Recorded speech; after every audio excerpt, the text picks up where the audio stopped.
Thank you all for joining us today for a panel discussion on the role of AI in transforming Saudi Arabia's economic landscape. My name is Kim Hawait, and I'm the Jeddah Chapter Director of the American Chamber of Commerce in Saudi Arabia. A special thank you to our sponsors today, PepsiCo, Atlantic Council, and the American Chamber of Commerce's Women in Business Committee. Please join me in welcoming our AmCham Jeddah Chapter President and Country Manager of Amazon, Nashwan Hafiz. Thanks, Kim. So thank you all for attending tonight. It's a pleasure to have you all in attendance for this evening. As the president of the American Chamber of Commerce in Saudi Arabia, it's my pleasure to host this esteemed gathering that we have today that highlights our commitment to fostering innovation and growth here in the Kingdom of Saudi Arabia. At AmCham Saudi Arabia, we're committed to strengthening ties between American and Saudi businesses, fostering prosperous partnerships and expanding networking opportunities. Our goal is to provide members with the resources needed for growth and strategic insights, especially like events like today's. We support 13 different committees, including the Women in Business Committee, which is featured in today's event. For those interested in our diverse membership options, we invite you to explore further by scanning the QR codes available at the dinner tables outside. We're excited to explore how artificial intelligence can further our goals and redefine the economic landscape here in Saudi Arabia. Now, I'd like to introduce Zaina Al-Nouri, our Head of Events and Programs, who will be introducing our esteemed speakers for today's panel discussion. Thank you.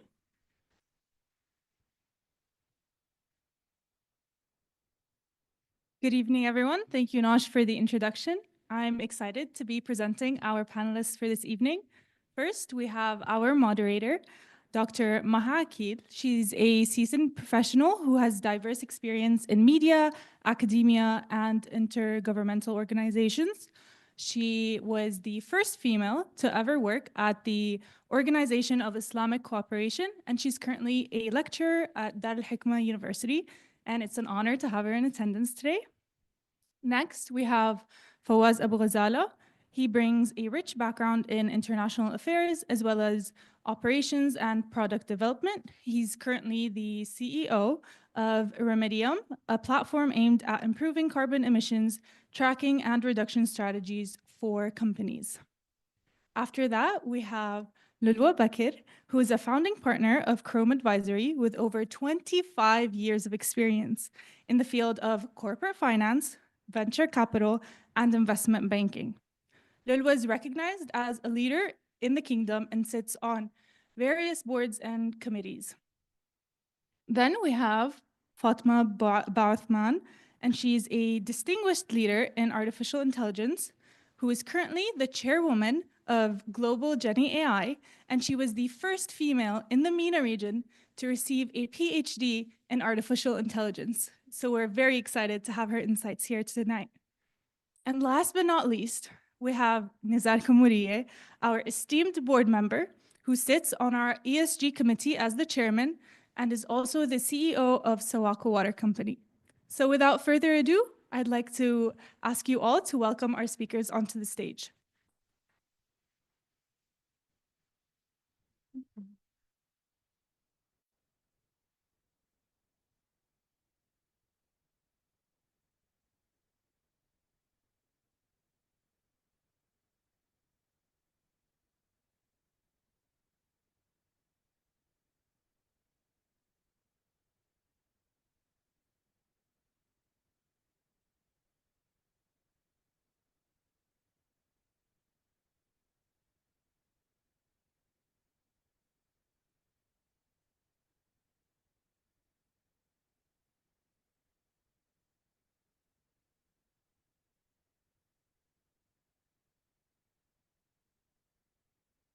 Good evening.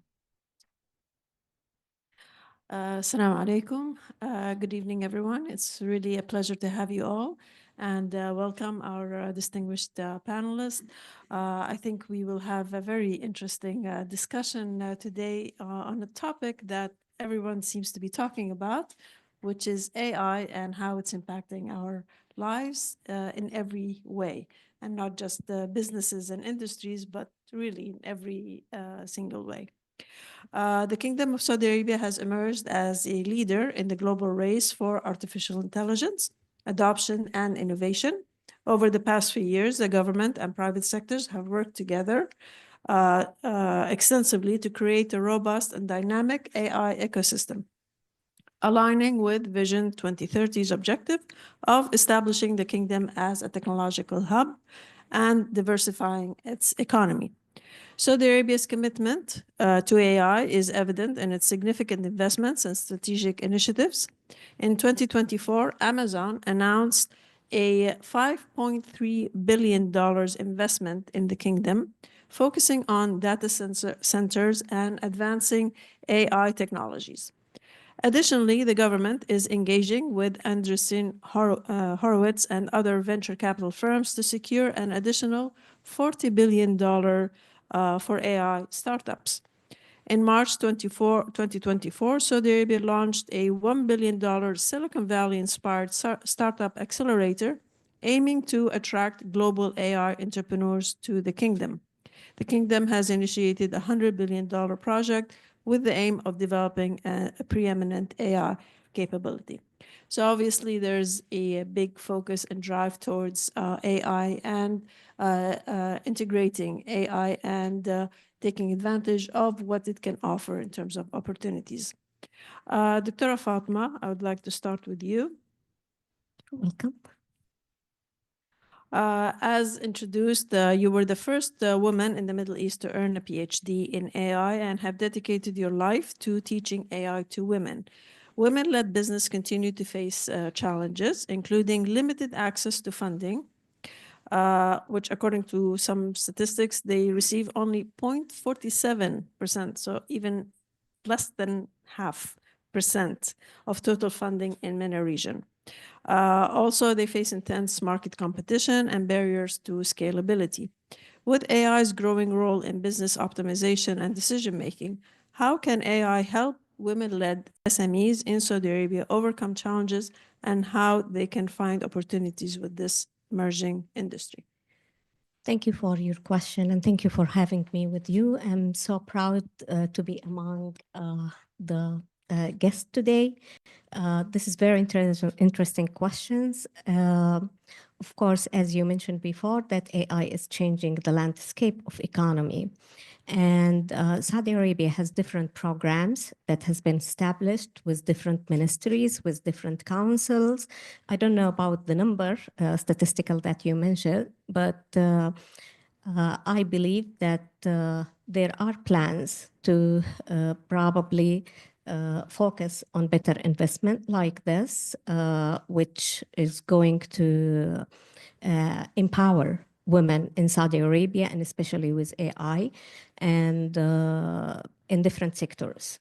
Of course, coming from the educational background, it enabled me to stay into contact with lots of my female graduates, and also being the board president for the AI Society enabled me to understand the need and to see how they would like to be part of this huge movement that is happening all over the world.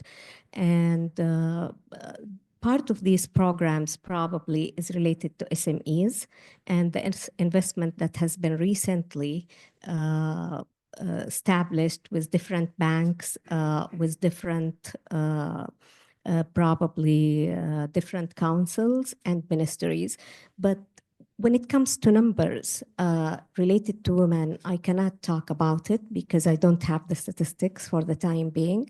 However, what is needed probably to show these numbers is a strong initiative that has to come to follow up exactly how Saudi Arabia is empowering women in AI, and especially in business. And this is something I think if it has been calculated properly for the time being, it will show huge improvement because here we have, I met one of my students here and she already has her own company and lots of other students also who graduated during the years. But the question probably, are they able to compete with international companies? I would say for the time being, probably not, but there will be a plan for that. And maybe with further integration and probably focus on which companies exactly are interested to come to Saudi Arabia and invest. Also, that would make lots of changes because the door is open now for huge investment. And it is the companies who are coming internationally, they can, of course, focus on that as well. And I believe the land is open for such a thing. And we all know that the position of women nowadays has been changed a lot with Vision 2030. So I would like always, I would like to thank our country, would like to thank also Prince Mohammed for his initiative and the empowerment that he established for ladies and for women throughout the Kingdom of Saudi Arabia. Absolutely. Thank you very much. Thank you. Definitely, there's a big change of regulations and more opportunities for women. And as we know that now women are 34% of the labor force, which exceeded the target of 30% by True. 2030. Yes, I'm aware of that. Yeah. Yes. And I'm sure AI and the whole industry is part of this of women's empowerment in this field. True. I mean, like 10 years ago, we were not able to contribute to different business. For example, nowadays, I work with several companies as advisor, as consultant, and as a CEO as well. That could never happen 10 years ago.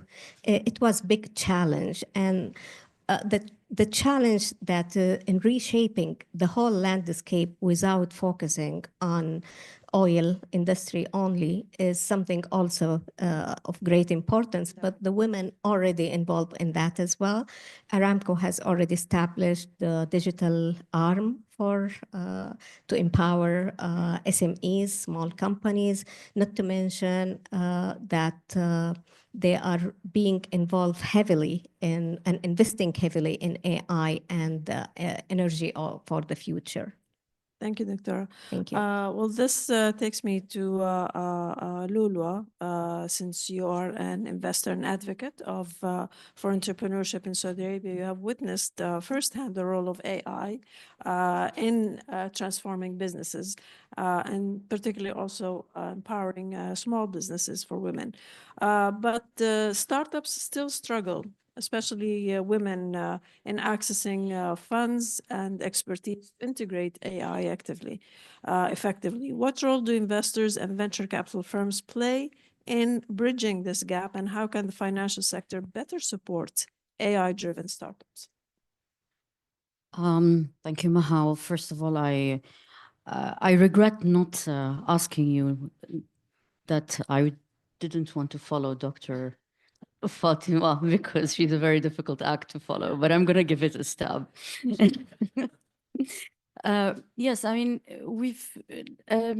I would say we at Chrome Advisory have been working in the startup and the SME ecosystem since 2017.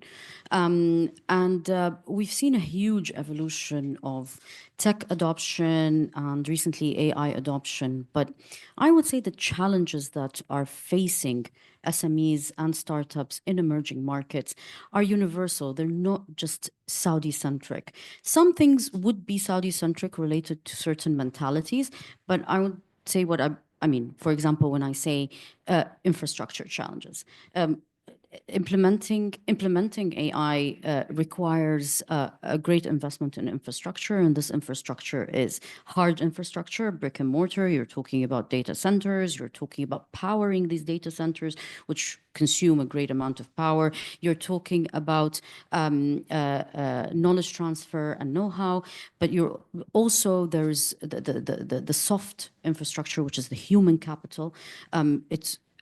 It always has been, and it continues to be a struggle to develop human capital when it comes up to technology. The pool is very small, is very tight. I see it in the startups and the SMEs that we curate, we try to help, or we mentor. I see that even the biggest ones, the ones that have good resources because they have good capital, they struggle in finding the right CTO. The CTO, if he's in place, he has difficulty putting together his team. That is and continues to be a challenge. And then finally, from a also an infrastructure point of view, you're talking about a regulatory framework that still has not caught up with, I mean, everywhere in the world, I would say the regulatory framework has not caught up yet with the challenges that AI posts or presents, because you are talking about intellectual property protection, you're talking about client privacy, data privacy, all this, and a whole slew of ethical issues and governance issues that really need to be looked at and also need to be regulated in order to create that framework that kind of makes AI or an environment AI friendly. So the whole ecosystem. The ecosystem is still emerging, and it's emerging. It's emerging and changing very rapidly all over the world. I would say maybe what would be very centric to emerging markets is the reluctance of founders and business owners to adopt AI, and that's I can rationalize that in many different ways. I mean, first of all, it could be lack of awareness of the importance and the disruptiveness that is happening in the market. It could be just confusion because you are when you live in a disruptive Afraid mindset. of something you don't know. You're afraid of something you don't know. You don't want to be the first rat because the first rat gets the trap. The second rat gets the cheese. Early adopters don't end up being the most successful. Then you ask yourself, how can I time adoption? And timing adoption is not an easy question to answer because it's like timing the market. Whoever claims that they can be timing the market is, they are putting a bit of salt on them. It's just not possible to time adoption and time the market correctly. I would say how much willing you're to take the risk of trying something. And I mean, I think we're still all learning as we're going with the AI and adapting and seeing what works and what doesn't work, maybe. Yes. Yeah, yes, I mean, yeah, exactly. And I mean, last but not least is implementation. You do have archaic systems that are in place. Some of them are not sophisticated. Some architecture of the current systems are not advanced enough so that you can plug in an AI implementation into them. And then, business, it's very expensive for SMEs and business owners to say, I want to change my system. I want to throw everything I have, everything that works, and buy something new or create something new or adapt something new because, these systems are complicated and your business is reliant on them. Thank you so much. Add something. Can I add Please, something? yeah. Well, thank you for the introduction and your vision on how difficult it is to adopt AI for SMEs. But I also would like to mention that Sadaya has developed a program related to SMEs and AI and how it can be implemented in business and small businesses as well. I also would like to emphasize that when it comes to big four companies, they have also provided lots of solutions that can be done not necessarily on premises, but where you can develop lots of products and like storages and other things as well. So they don't have to have their own data centers. And even when we take a look at the data centers nowadays and the infrastructure, there are different ways of dealing with this when it comes to that. And it is not necessary to stick with to the highest level of infrastructure, but it depends what exactly you would like to develop and what exactly you would like to do with your in your SMEs. Thank you. Well, don't get me wrong. I need Give a to. chance to the other. Yeah. and we'll get back there. Just a quick example. Just yes, I mean, I was talking about mass adoption. There are very shining examples. I mean, for example, I sit on the board of Jahiz, which is a Saudi Arabia's leading food delivery company, and they have done a lot when it comes up to data mining and using AI to discover the preferences of customers and deliver customized or bespoke customer experiences. But at the end of the day, we do have a lot of beautiful examples, Lucidia, etc. But mass adoption, I think we still, yeah. Well, let's get the point of view of an actual experience with AI and using AI. Fawaz, if I may, with extensive experience in developing technological solutions to environmental issues, and now we're going to environmental issues. You've seen firsthand how technology is reshaping industries. As Saudi Arabia advances its Vision 2030 sustainability agenda, SMEs face increasing pressure to align with environmental regulations and corporate governance standards. What role does AI play in helping SMEs in Saudi Arabia meet sustainability goals and regulatory requirements based on your experience and your company, which you've started, which is based on that? First of all, thank you. It's also very difficult to follow up Lulwa as well. Very long question. I'm going to break it down. When we talk about environmental regulation, when you are applying for environmental permits, for example, there are a lot of forms. There's a lot of required documentation. Some of it is stuff that is repetitive, important nonetheless, but repetitive, and you probably have to do it every year. This is where we see that agentic AI, so we're talking about language models, can learn from your past responses, streamline those sort of bureaucratic processes within your own organization, and increase your efficiency, at least better use of your time. So when it comes to compliance, I think there will be, compliance is, the level of compliance required is increasing. I think it'll be easier to maintain compliance, at least from a documentation point of view, if you have such tools within your organization. In fact, that's how we're looking to deploy language models, is in assisting clients in maintaining the necessary documentation. It doesn't sound very fun. It's not the, I won't say it's the shiniest use of artificial intelligence, but for people who have had to maintain documentation extensively, it sounds great. You have more time to work on problems or challenges within your business. So yeah, basically leveraging AI to grow the business and streamline the activities and less paperwork, less so to have more time focusing on the business itself rather than on the gathering information, reporting, and that management and all that, right? Yes, and moreover, if a lot of these new compliance measures that are coming out require certain expertise. Another way that we in Remedium, we feel that at least the language models can assist organizations is lowering the expertise barrier.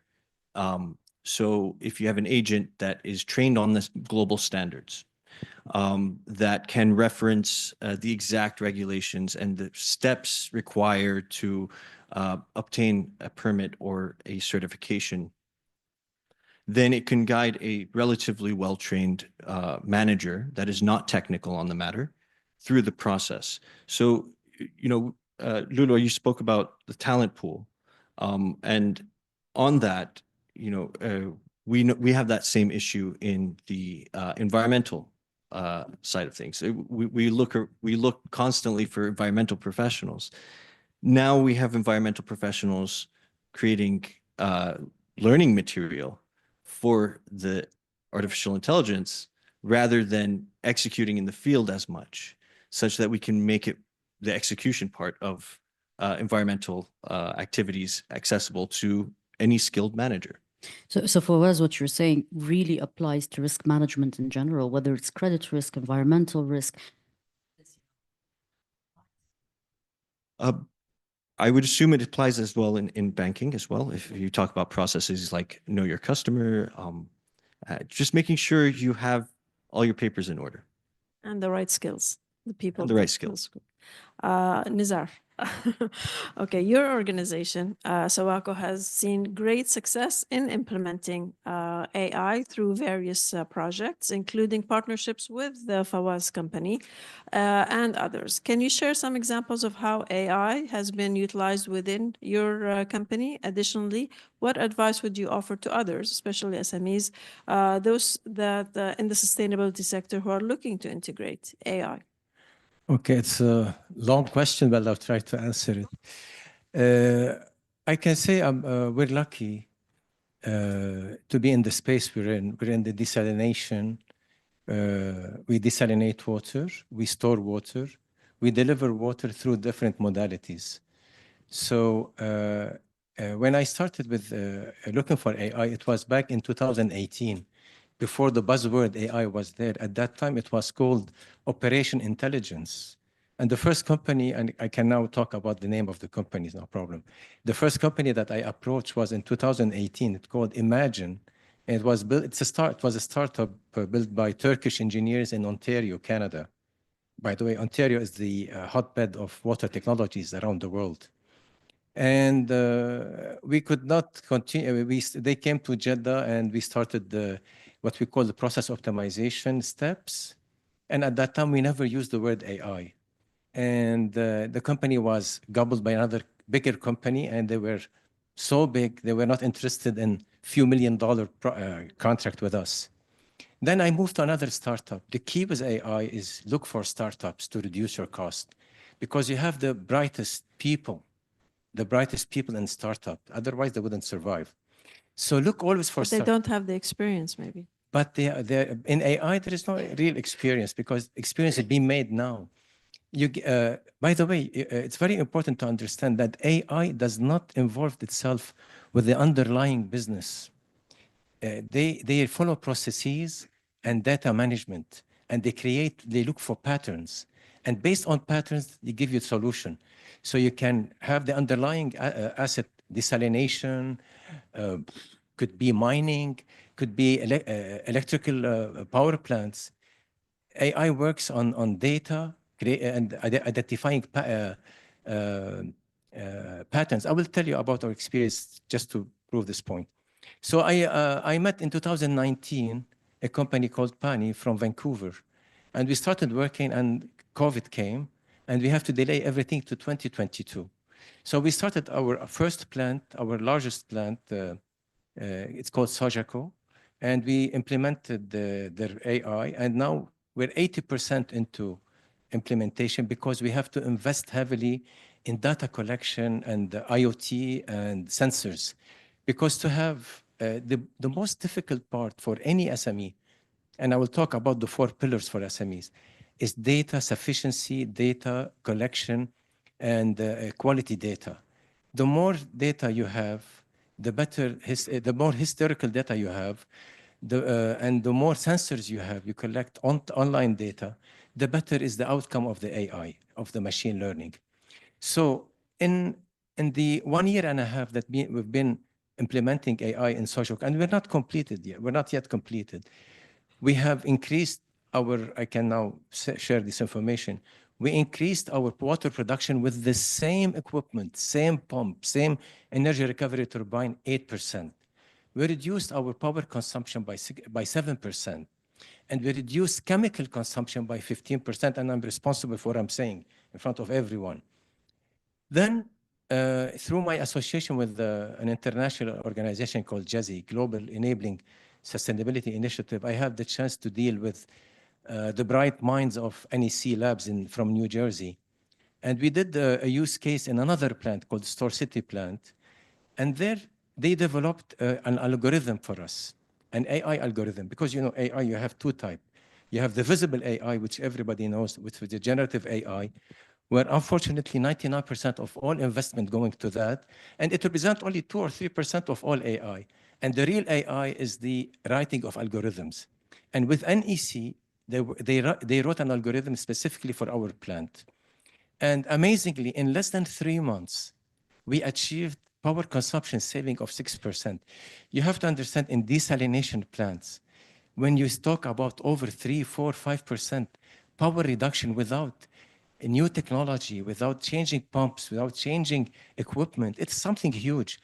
Only by manipulating data and identifying patterns, we could reduce the power consumption by 6%. So these are the two examples that we have. But also, a third example is we have carbon counting now. In Sawako, we're using Remedium, also another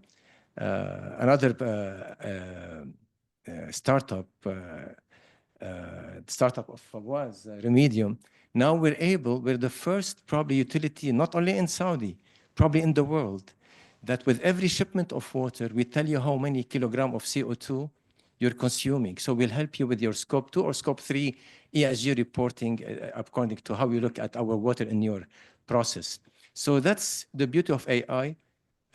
We are implementing it and we're reaping the benefit.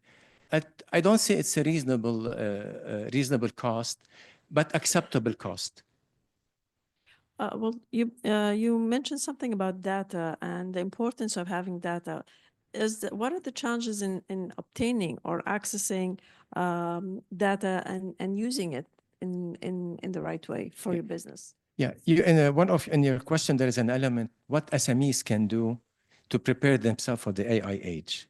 For SMEs, there are 4 pillars, according to me, I might be wrong. First pillar, what we call data sufficiency and data collection. And unfortunately, many what we call legacy companies, they don't have sensors, they don't have IoT, they cannot capture data, even before AI. They cannot capture data electronically and send it to what we call a SCADA system. Also, they don't maintain historical data. So they are really in a rut because they have to start building their capability to capture data. They need to start from scratch. For this, I think Sadaya, if I'm not mistaken, are able to share some data, what we call anonymous data or anonymized data. For example, do you need data about desalination plants? Sadaya can come to people like Sawako, take our data, remove any relationship to Sawako, normalize the data, and start sharing it with other desalination plant. This is one solution. Second solution, in parallel, you have to invest in equipment that are web-enabled, or they can also accept sensors. And this is quite expensive. So companies who have already invested in historical, in data storage and data capture and data and IoT are much easier to prepare themselves for the AI. Number 2, you have to forge a strategic partnership. As the doctor and Ms. Lulwa, I think, they say the infrastructure of AI is very expensive. So you can go to cloud sharing. You can join forces with startups, because Sawako could not invest in the platform that Remedium had. So we had access to a beautiful platform for practically peppercorn at the beginning, just because they want to have a yeah, I know, but just to have a foothold. Honestly, I mean, that's the price the startups pay. And in Saudi Arabia, SMEs have a beautiful opportunity, wonderful opportunity to benefit from all the new startups that are ready to sacrifice a little bit of profit just to have visibility. Number three, which is also, I think, the ladies here talked a bit up before me. The third pillar is workforce upskilling. For us, for Sawako, we went into tons and tons of webinars with NEC and PANI to train our operators. But you know what's a good thing? For the first time in the 24-year history of Sawako, our operator now value the data we have. They know this is our gold. Data is gold. And when you see your technician, your operator, giving value for data, it's amazing. And fourth thing is the what we call the fourth pillar for SMEs to avail of AI revolution or AI opportunities. Oh my God, is the what we call regulatory alignment. I think there is something called National Strategy for AI in Saudi. And if I'm not mistaken, there is a $40 billion, not real, allocated. So if these SMEs join hand with startups and they start homegrown technologies and applications, I think they can easily convince those people in charge of the $40 billion to have some financing. So these are the four pillars for SMEs in Saudi, I believe. Thank you so much. Dr. Fatma, since this is your area, AI, and integrating it and using it in businesses, what do you think about the environment, the AI environment for empowering SMEs, particularly women? How can they get involved more and tap into this potential, which I think they're not really that present in yet? Well, first of all, I like what has been introduced here out of experience and how they've been focusing on data in particular.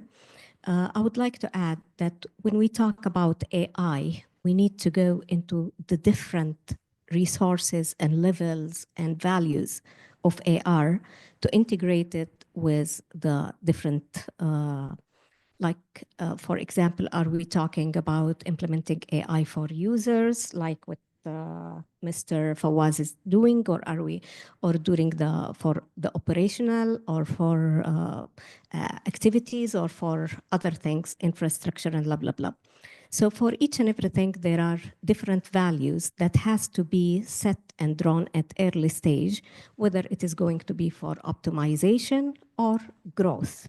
And I would like to mention something very important when talking about AI in the landscape of SMEs touching the economical landscape, not just by focusing on establishing any SMEs, but focusing on how these SMEs could add value to growth of economy. And this is something very important of how AI can be focusing on that part in relation with innovation, of course, because talking about innovation is very important here, and it is being led by some of the council as well. And it's being directed into 24, I believe, sectors here in the Kingdom of Saudi Arabia. And it is still at early stage, but this is what's supposed to be done, and this is where women are supposed to focus on. Economical growth. And when we talk about economical growth, it is not just one value, but it has to start from the design level of AI. And this is something very important because data in the very short future, it's not, it is the gold, and it is going to be everything, but data can be also generated and developed in a completely different way, and it can be predicted. And we can generate data from data by different algorithm. And when it comes to the different type of AI, maybe we need to have specialization in these SMEs, like some of the SMEs should focus on different type of AI. As he mentioned, the agentic AI is one thing for actionable AI, for semantic AI, for different type of things that has to be focused on in order to enrich the AI landscape of SMEs. Now, shall we talk about how this can be implemented, how easy this can be done? It is not easy because it needs understanding of the science behind AI, not only the big words that everybody is repeating. And understanding the science behind this, we need to involve universities to maybe change some of the programs, or maybe we need also to involve some of the training programs to be more specific and direct toward this. And it has to go deep into understanding this, not just the basic where everybody is repeating AI, AI, AI. There is different type of AI for everything. There is different type of AI for different application. There is different type of AI for achieving what is needed from data. For example, if we compared the normal or traditional way of data analytic with semantic data analytic, AI data analytic, for example, we understand, and there is publication on this as well, you can check, there is, what we're getting out of this information is only 1%, believe it or not. So using the right AI in the right time, with values, with design, with purpose, with vision of where we want to go out of this with specific goal, then we can bring something different to the landscape. And but talking about data as a whole, yes, there are even different ways that can be used out of data and out of other things as well. Data is only one resource for AI, and it has done all these changes, okay? And it has been now obvious and tangible for everybody, but would there be other things? Yes, there is. And we have to be prepared, And which we have to means be prepared. investing more into. We have to understand the science, the capability of this science, what this science can do for business exactly, what are the requirements, how this enablement is supposed to be done, and how this investment is supposed to be directed toward the big goal of growth. I'm glad you mentioned regarding investing in education, so addressing the upskilling. You all mentioned the need for the talent pool for skills. I wanted to ask Lulu about going back to financing, which we said that among the obstacles is, especially for SMEs, especially women SMEs, is accessing funding.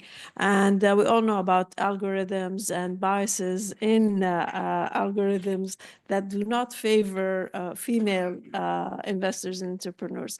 So how can we change that? How can we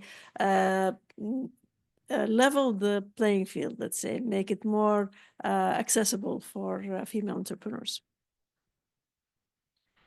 Okay, so I'm not sure if it's working. Thank you. I guess, you know, let's go back to fundamentals. And I think that the first step to changing any bias is recognizing it, is actually understanding that, you know, this bias is internal, or this bias is external, or this bias is, you know, social, etc. But the first thing you need to do is recognize that a bias exists. And then after that, you have to put measures in place that kind of filter out these biases and bring them to the forefront. So synthesize the data that you receive against these biases. The problem with language learning modules is that they are fed from the people who create them, and the people who create them are only human, and these human come with their biases, and the biases are not just gender, they're racial, they're everything and everybody in between. And the truth is, if you think about it from a philosophical point of view, you think we are all going to be slaves to the biases that have been inherited by these models by the people who put them together. So going back to the women issue, I strongly think that females can or Saudi females can access a lot of the programs that are in place right now to support Saudi female entrepreneurs. Let's just, put AI aside for a second. There are a lot of programs that want to see more Saudi females, that have a quota, that have, preference towards diversifying the graduating cohort or the pool. I also think that the people putting together the programs, whether it was private programs put together by investors or by ecosystem enablers, need to target the programs more specifically towards enabling AI and enabling women in AI. Myself, I can only think right now of two programs which are private initiatives, and I'm a member of Women Sparks, and it is a female-led and female investment,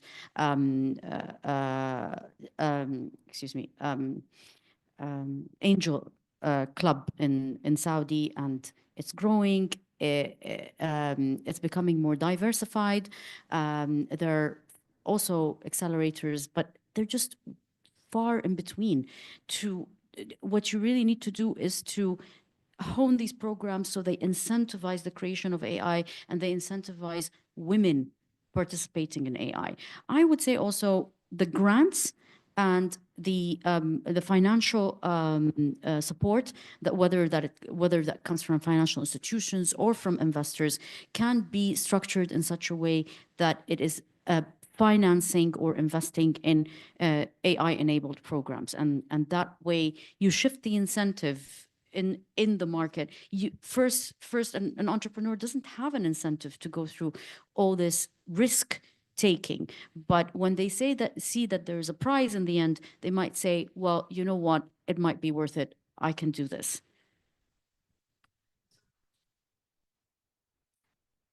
Sorry. Thank you. Okay, Fawaz, going back to you with more real practical experiences. What advice would you give to startups getting into climate change solutions that are based on AI and how to use that? What are the opportunities and challenges for that? Where to start? I would say, first of all, be technology agnostic. I know this panel is about AI, but make sure you have a reason to use it and you know where exactly you're going to use it. We've been incorporated for a few years now. We have just started this year, end of 2024, to start using machine learning. And in 2025, we start using language models, for example. So understanding what challenges you're trying to solve in the market, I would say, is more important than starting off with AI. That's number one. Number two, we can learn a lot from large corporations in terms of systems thinking. The more mature your internal processes and your policies are, your data collection methods, the more useful, depends on what kind of application you're doing. But generally speaking, having good internal governance, good internal policies is extremely important. I will stress information security governance and management. As you know, usually startups, you're very lean, you're very dynamic, you're just trying to solve problems every day, and being quick, but also attempting to adhere to global standards and adopt things that you would normally see in more mature organizations. It's a challenge, but it's a requirement. We have to assure our clients, for example, that their data is safe. Another thing is, and maybe I'm jumping around here, but understand the regulations. Using APIs from a cloud service abroad and putting Saudi data on there is problematic. That's why we've started to look at, okay, have your own hardware, develop your own small language model on premises, because again, you have to comply with the laws. So advice to SMEs: know the law, systems thinking, be organized. That whole image of startups being chaotic, going into such a powerful technology, or using such powerful technology like artificial intelligence, comes with a responsibility as well. So you're exposing yourself to all kinds of risk. Be organized and know the law. Thank you. I'm gonna give last question to Nizar before we open the floor to questions. Do you think businesses can be sustainable without using AI, or is it a question of, do we have to use AI? And there's a lot of skepticism and fear about using AI and whether it's going to replace humans, and how's that going to affect whole business model. Anyway, you gave me the toughest question. No problem. First, can companies move ahead, stay profitable, innovate, and be sustainable at the same time without AI? The question, they can. Honestly, they can. The construction industry can go forever without AI, because until we see crane run by AI model, and when we see robots made by Mr. Musk excavating trenches, and other humanoids laying down pipes, maybe at that time, but maybe I think this is 20 years, because 20 years in AI is like 2 centuries before. So maybe for the foreseeable futures, what we call legacy industries can continue. As I said, construction could be the hospitality, because I know that you can get a humanoid that will be yes ma'am all the time, but still people would love to see. So the question in legacy industries, of course you can stay, but you can continue thriving, you can continue making profit. But is it sustainable on the longer term? Nobody knows. But I can tell you, if you don't implement AI, you will be losing a lot. You'll be losing on the bottom line, and you will be losing on the top line, although you can remain profitable. But AI is the future. You're investing in the future. And number two, is it really scary? I tell you, the most difficult challenges that we started, because as I said, we started using AI before we called it AI, back in 2018 and 19 and 22. The most difficult part was the skepticism by my workforce. And what do you think who we are? Are we Einsteins here bringing for us AI? We've been doing this for the last 20 years. We don't need this. But once they start seeing for this, that by manipulating data, operational data, we're able to reduce power consumption by 6%, honestly, the whole mindset shifted. And number two, AI will help you speed up innovation. What used to, in our industry, the water industry, and I think Louisa can vouch for that. Louisa is also on the ESG committee with us. Typically, any invention and innovation in the water industry used to take 12 to 14 years from the bench scale to actual execution. With AI now, it's being reduced to 3 to 4 years. And we had the luck and the opportunity to work with an MIT Labs spawn company from Boston, we worked on desalinating the brine. You know, when you do desalination, you have a brine that goes back to the sea. We worked with them. In fact, we did the pilot plant in Saudi, not in America. We helped them with, we contribute as much as them.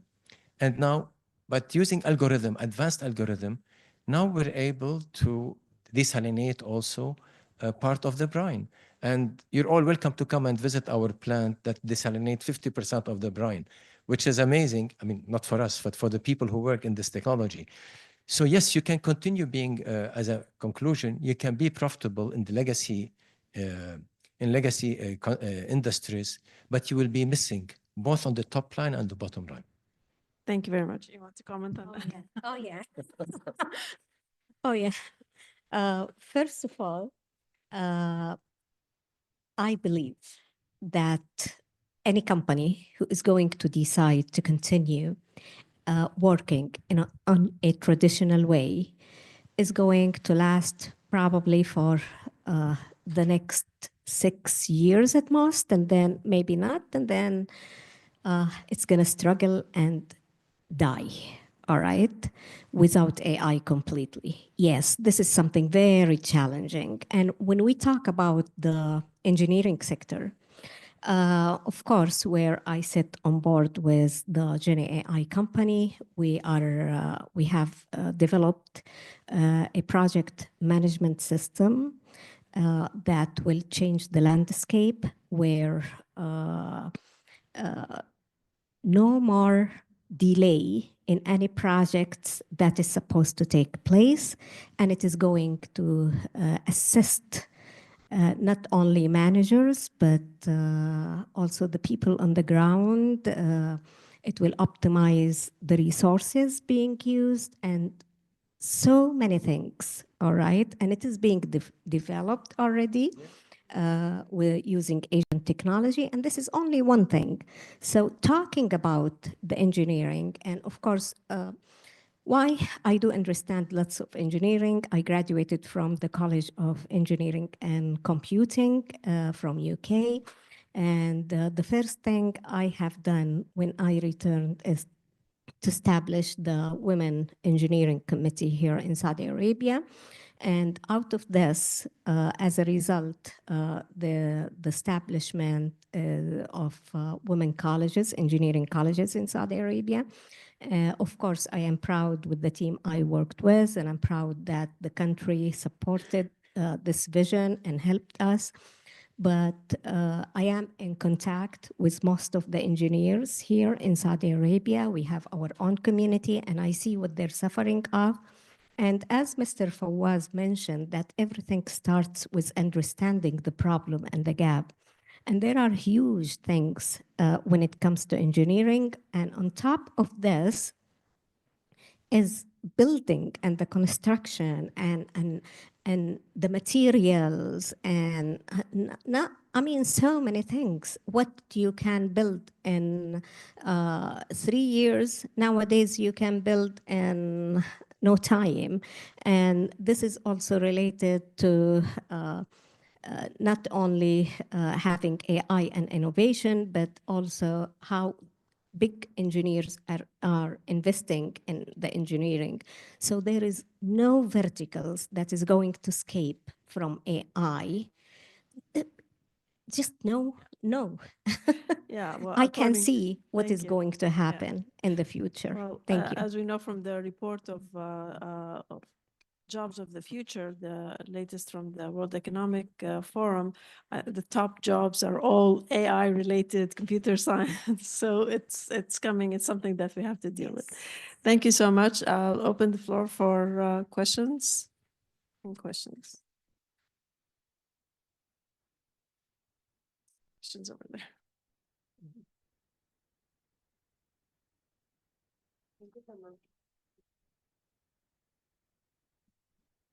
You can use.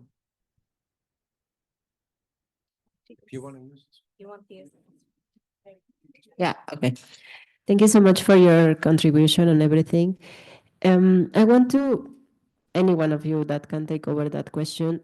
For a non-IT tech company, I am an owner of a biotech company. What would be the first step to implement AI? Is it to reduce costs? Is it to increase sales processes? Sorry, can you repeat what's the first purpose of AI? Like what would be, like, I'm not an IT tech company, I'm a biotech company. What would be the first step in the implementation of AI to like kind of be in this wave? Yeah, I was waiting for this question because I wanted to talk about it and I missed it. The first thing that any company that's out of the IT space should do, this is personal conviction, I might be wrong, is to create a pilot project, a use case with an preferably a startup AI company in your field where you can experiment with this startup process optimization. You do, for example, blending of chemicals and what stuff, how they can, you have electricity, you have chemicals, you have water, you have manpower, you have shutdowns. This same like a desalination plant. So you work with you create a use case. How can I have better predictive maintenance? How can I reduce even by 1% my electricity? How can reduce the chemical consumption by even 0.5%? You create a use case, a pilot study, and you optimize it with this AI company. Of course, they should have code writer, they should have smart people, they should know how to write algorithms, and then that's how you start. Everything is about optimization, conservation of resources. Here, AI linkage to sustainability and environmental conservation. What I said, bottom line, when you reduce power consumption, electricity, power consumption, chemical, downtime, better predictive maintenance, you have more, you can increase your profit and you can pass some of the savings to your customer, hence increasing your bottom line. So you can see environment, sustainability, innovation, bottom line, top line. It's amazing. Okay. Yeah, I think any SMEs should start first by design. When we talk about the design, the use case is part of it, but you should think where you would like to place your AI and what value you would like to implement and what type of AI is better for you to use.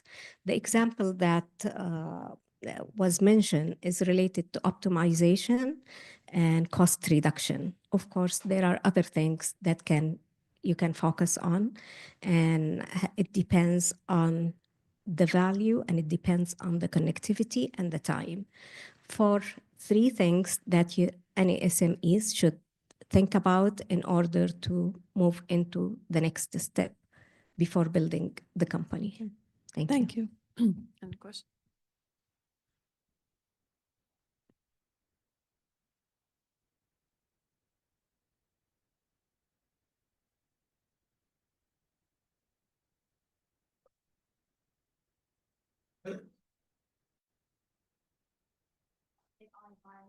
I've noticed personally, I use AI a lot in my work. I do research and development, and sometimes it's easier for me to like look for the information. And I noticed in using ChatGPT, which I've been using forever, and now using DeepSeek. You can tell. No. They're both good. They're both very good models. However, you can tell like the results are different, and I can tell it's based on culture. So I give you a simple example. If you ask ChatGPT a question, it will give you a more diplomatic answer. But if you ask DeepSeek, it will give you like straightforward information. And that could be used here and that could be used here. And when you think about the biases, this immediately came from my Can I ask you a question back? So what do you do now? Do you use both of them all the time and compare answers? Or do you blend answers? What do you do?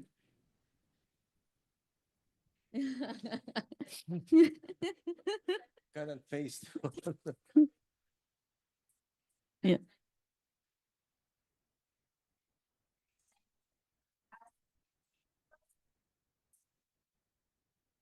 free for, but ChatGPT is much better. Okay.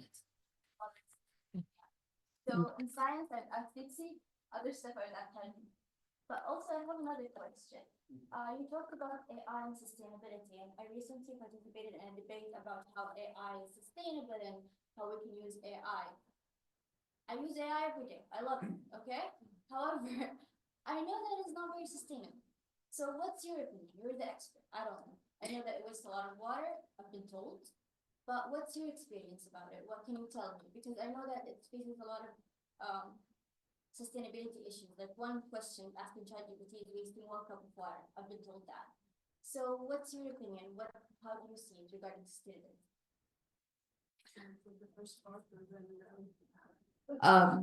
Sorry, I mean, listen, I think all these, at the end of the day, you know, they're changing by the hour and they're learning. They're learning from you just like you're learning from them. But you know, it's the question of not just machine learning, but how to use machine learning to reach one of the 3 important goals for SME, which is either operational efficiency, regulation, risk and control, or enhancing customer experience. I think that you see that right now also when you're dealing with, you know, these chatbots. Some of them are they make the customer experience better, and some actually make the customer experience much worse. And I think the vast majority are still in the much worse side. People still don't want to deal with them, but these things are just, you know, they're moving at a very high speed, and you know, before, I mean, if we had this conversation a month from now, we'll be having a completely different conversation. I would say there's somebody here on this panel that's much more qualified than me to talk about how AI, or, you know, the computing power required consumes all these resources, our valuable resources, and how can that be sustained into the future. I think the efficiency of the consumption of valuable resources is also improving as time goes by, because the hardware is improving. But I'll just leave that to I mean, Ustad Nizar. regarding AI and sustainability, we're living in what we call a paradox. Because we believe, as I gave an example to Dr. Louisa, that AI is essential in process optimization, mean reducing resources, saving water, saving chemicals, saving electricity. And as Dr. Fatma said, in the future, if you don't, no industry, no vertical is going to be protected from AI. If you don't go and implement AI, you're going to lose. But the paradox as well, there is something we call today in the water industry, the data center energy water nexus. Today, when we're going for these not giga data centers that need water in unimaginable volumes and power consumption, that's really talking about thousands of gigawatts. So from where we're going to get this? On one side, AI will help us optimize our industry and the processes. But to do that, you need to have massive servers, massive data centers to try and digest and process all these data, where you need massive volume of waters and electricity. The world is moving towards building data centers probably in the North Pole or in places like Iceland, Siberia. Honestly, I'm not kidding. Siberia, Canada, Greenland. That's why Trump and the Greenland. This is serious. This is serious. And also, my line of thought. So you need a lot of water. So massive data centers eventually over the next 10 years will move to areas where there is less population and massive water sources. But, as I said, but that will Greenland. create another problem of we're already having water shortage, water scarcity, and water insecurity. But that's a problem. And the other issue is they're going to move into what they call compact nuclear reactors that to power these massive centers. And I believe either Microsoft or Amazon, I'm not sure, Microsoft or one of the hyperscalers already invested in companies that that developing these micro nuclear reactors specifically designed for data centers. So the issue of power might be solved with nuclear reactors, but water, massive water need is going to remain a big issue for us. Thank you. I don't see, honestly, I am in the water industry and I've seen how much it costs water. And I'd like to invite you to visit one of our plants to show you what it takes to turn one drop of water from the sea to your bottled water in a bottle. You see the huge pumps, huge electricity installation, filters, membranes, manpower, energy recovery turbine, just to do the shift. And on the other hand, you see that you need trillions of cubic meter of water to power these data centers. This is the paradox that we're living in. And I think most of the innovation is going down this route to try and reduce power consumption into these data centers. Until now, it's not solved. Thank you. Thank you so much. Yani, I'm sorry, we don't have any more time. I was going to give you a chance. Sorry about that. But I think we'll continue with the conversation. But for now, we will close with this. Thank you very much for our panel. It was a very interesting discussion. Thank you all for your attendance. I hope you found it interesting as well. And see you in another session, inshallah. Thank you so much.